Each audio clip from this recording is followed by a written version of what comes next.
But there's plenty here to cool the tongue, and for adults, that means beer, a beverage whose distinctive taste comes from a key ingredient grown in our great Northwest.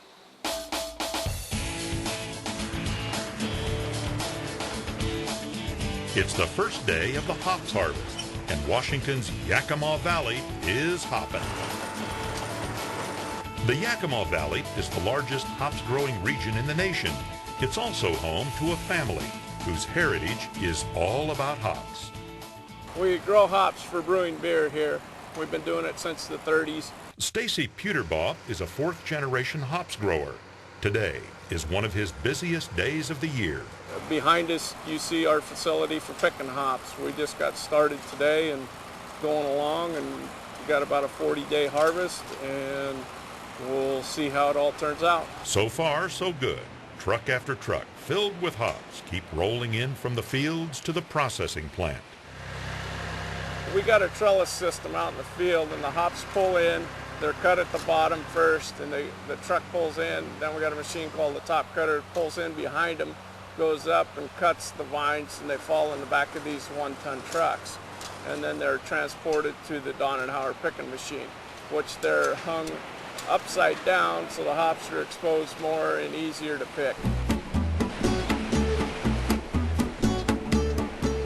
Puterbaugh Farms packs the dry hops in huge bags for shipping or turns them into pellets and extracts for beer brewers to use worldwide. This is pellet form. This is to save room in storage, and also they will store better in pellet form.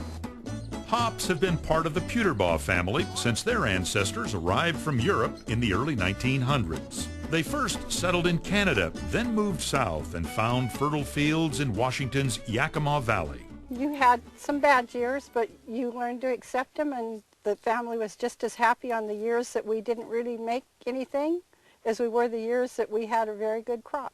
Historical records show that hops came to the New World in the early part of the 17th century. Dutch settlers established the first brewery using hops in 1612 on Manhattan Island. Then the plant came west, came here to the Yakima Valley in 1868. That's my dad. He's with a couple of sisters of mine in front of an old Caterpillar cat. That's 1942. Yep. And up here you have the original homestead. And how far back does that go? That goes back to the 1860s, probably 1868. Tom Carpenter's family has been farming hops since the tiny flower cone plants became an important crop in the Yakima Valley. And Tom helped start one of only 2 museums in the country that celebrates everything that is hops. These are old hop balers from years and years ago that shows how hops were baled. There you see a 200-pound bale, and it was all done with handwork, fresh by turning that crank. Tom's family farm grows a variety of hops. These vines are 30 feet tall.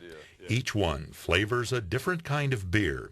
It's all about what's packed inside this little cone. The goodie in them is there's a lot more alpha in those hops. There's less alpha in these. Alpha's what? Alpha is the goodie in the hop that's the bittering, that makes the bittering factor. That's very technical talk. That's right. The goodie in the hop. That's right. So I went in search of a beer scientist and found one in the brew house at Snipes Mountain Brewery. So the entire beer process is in this room? In this room. How many gallons of beer are you able to make in a week, or however In a long week, it takes? in between 500 and 1,000 gallons. Brewmaster Chris Miller makes each gallon, many with local hops bought from Tom Carpenter's farm. When you go out to select hops, what are you looking for? Aromatics. I love the smells. You'll pick them up and you'll smell them. Well, I hear your beer is some of the best around. So let's go the try proof some. is in the tasting. Let's go give it a try. What do you say? Let's go.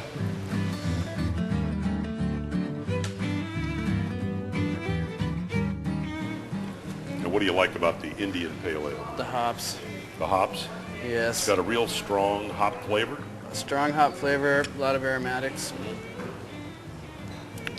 Ooh, that does. That's got a kick. Back at the Hops Museum, business is brewing. Everything from hops asparagus to hats that keep on hopping. They even have a Hoptoberfest. As for farmer Tom Carpenter, he believes the future of hops is hopeful and not just based on beer. In recent years, they are finding out they can use hops for some other uses, and some of them are showing some real promise as additives in certain, for instance, feeds.